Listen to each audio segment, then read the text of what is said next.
आजच्या दिवशी आज आपण मुलींच्या जनजागृतीसाठी पोलीस आणि विद्यार्थी संवादाचा कार्यक्रमाचं आयोजन केलं होतं.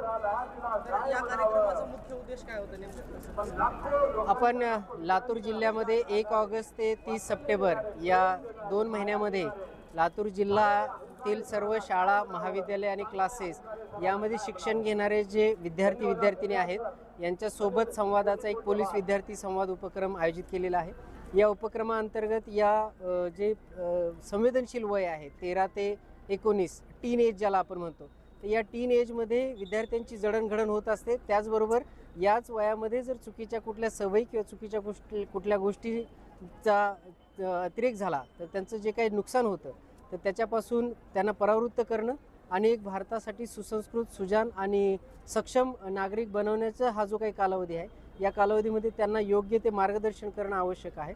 त्या अनुषंगानं नशामुक्त भारत आहे, त्याचबरोबर सोशल मीडियाचा गैरवापर आहे, घडणारे सायबर क्राईम आहेत, त्याचबरोबर त्यांच्या या वयामध्ये, बालवयामध्ये किंवा या टीन एजमध्ये त्यांच्याकडनं कुठलंही चुकीचं कृत्य त्या ठिकाणी घडू नये. पियर प्रेशरपासून कसं दूर राहायचं, आपण शिक्षणावर आणि आपल्या स्वप्नांकडं कसं वाटचाल करायची, आपल्या आईवडिलांच्या आपल्याकडनं असणाऱ्या ज्या अपेक्षा आहेत तर त्याप्रमाणे आपण आपलं वर्तन कसं ठेवायचं, या अनुषंगानं हा संवाद उपक्रम त्या ठिकाणी आयोजित केला जात आहे. त्याचबरोबर याच वयामध्ये विद्यार्थ्यांमध्ये जे काही हत्यारं बाळगणं असेल किंवा व्यसनाधीनता आहे तर त्याच्यापासून परावृत्त कसं राहायचं याबाबत आपण मार्गदर्शन करत आहे.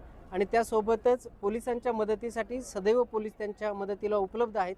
याच्या अनुषंगानं जी 112 आपली हेल्पलाईन आहे तर तिचा वापर प्रभावीपणे करावा आणि आपल्या प्रत्येक अडचणीच्या वेळी पोलिसांची मदत त्या ठिकाणी घ्यावी. पोलीस हे आपले मित्र आहेत, आपले सहकारी आहेत आणि आपल्या कुठल्याही अडचणीच्या प्रसंगात आपल्या पाठीशी उभे राहण्यासाठी पोलीस सदैव तयार आहेत. हा संदेश देण्याच्या निमित्तानं हा संवाद उपक्रम या ठिकाणी लातूर जिल्हा पोलिसांतर्फे घेतला जात आहे.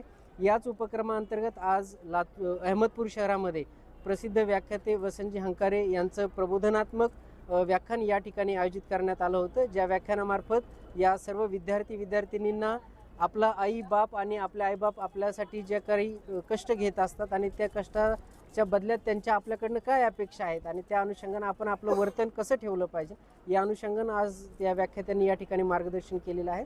आपल्याला यातून अपेक्षित भारतासाठी एक सुसंस्कृत, सुजाण आणि सक्षम पिढी घडवणं हाच आपला यामधला उद्देश आहे.